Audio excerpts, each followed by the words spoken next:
نصیحت کی بات میں نے کری تھی، طلباء کے لیے نصیحت یہ ہے، محنت ٹھیک ہے، پڑھنا پڑھانا تکرار مطالعے کی پابندی ٹھیک ہے، کتابوں کا، قرآن کا، مدرسے کا، مسجد کا ادب کرنا ٹھیک ہے، اس کے خلاف کرنے سے علم میں کبھی برکت نہیں آتی۔ لیکن سب سے بڑی اہم بات، اپنے اساتذہ کا ادب، خدمت اور راحت رسانی ضرور کیا جائے، اس سے صحیح علم حاصل ہوگا۔ بلکہ ایسا بھی ہوتا ہے، محنت کرنے والے پیچھے رہ جاتے ہیں، ادب اور خدمت کرنے والے آگے بڑھ جاتے ہیں۔ دارالعلوم دیوبند میں ایک بنگالی طالب بھی پڑھتا تھا، پڑھ لے درجے کا کون ذہن، نہ کوئی بات اس کو سمجھ آتی تھی نہ یاد ہوتی تھی، لیکن اساتذہ رعایت کرتے ہوئے اس کو ہر سال اگلی کلاس میں داخل کر لیتے تھے۔ اساتذہ کا خدمت گار تھا، اساتذہ کی تعظیم، ادب، یہ چیز اس میں بہت زیادہ تھی۔ پہلی کلاس بھی ایسی گئی، دوسری بھی گئی، تیسری بھی گئی، حتیٰ کہ دورہ حدیث تک پہنچ گئے۔ اس کو کچھ سمجھ نہیں آیا۔ اب دورہ حدیث کی تقریب ہوئی، جیسے آپ کی یہاں تقریب ہو رہی ہے، دستار بندی کا وقت آیا، طلباء اچھے اچھے کپڑے پہن کے دستار بندی کے لیے آگے ہو کے بیٹھے، جیسے ہمارے بچے بیٹھے۔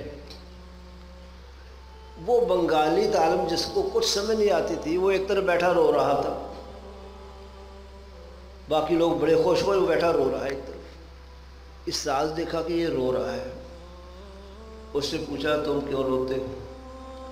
وہ کہنے لگا جی میرے 8-10 سال دیوبند میں گزر گئے، میں کل ذہن ہوں، مجھے کچھ سمجھ نہیں آیا، کچھ یاد نہیں ہوا۔ اب میں گھر جاؤں گا، میرے والدین میرے عزیز کہیں گے دیوبند کا فاضل بن کے آیا۔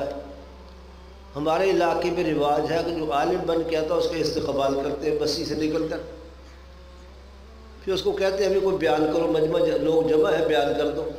مجھے بیان کے لیے کہیں گے، میں ایک حرف نہیں کہہ سکتا، آتا ہی کچھ نہیں، اس لیے میں رو رہا ہوں۔ میرے ابا جی مجھے کہیں گے، استقبال کریں گے، مجھے بیان کے لیے کہیں گے، کچھ بیان کر ہی سکوں گا۔ اساتذہ اللہ والے تھے، ویسے بھی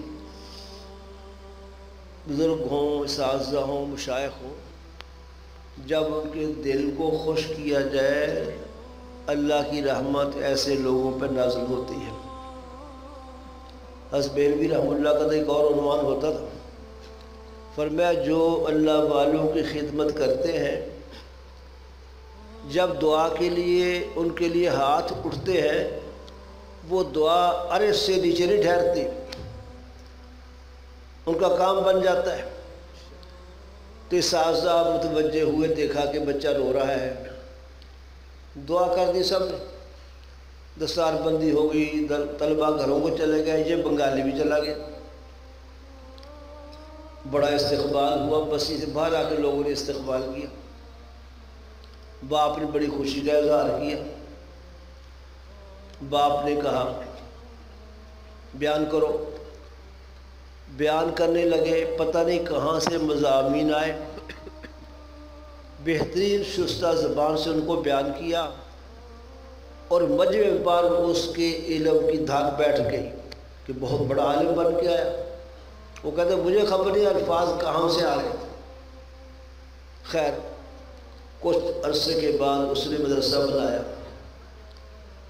کچھ پڑھایا، کچھ استاد رکھا، اور بڑا اور استاد پڑھاتے گئے، حتیٰ کہ دورہ حدیث تک مدرسہ پہنچ گیا، طلباء کی تعداد بھی اچھی خاصی، اور اس نے ساری کتابیں پڑھائی۔ اب دورے والے سال بخاری شریف وہی پڑھا رہا تھا۔ بخاری شریف پڑھانے کے دوران ایک آدمی آیا، سلام کر کے پاس بیٹھ گیا۔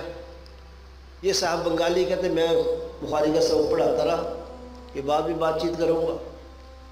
کچھ بیٹھنے کے بعد اس نے رونا دھونا شروع کر دیا، آئے مہمان نے، سبق کے بعد میں نے پوچھا کہ آپ کیوں رو رہے ہیں؟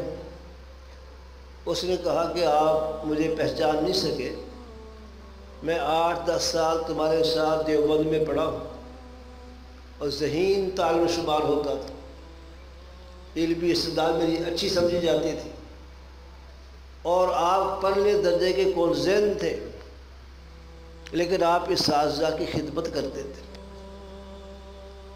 میری زندگی ایسی گزری ہے، ذہین فتین ہونے کے باوجود آج تک کسی نے مجھ سے بسم اللہ بھی نہیں سیکھی، اور اللہ نے آپ کو اساتذہ کی ادب خدمت کی برکت سے آپ کو بخاری کا استاد بنا دیا۔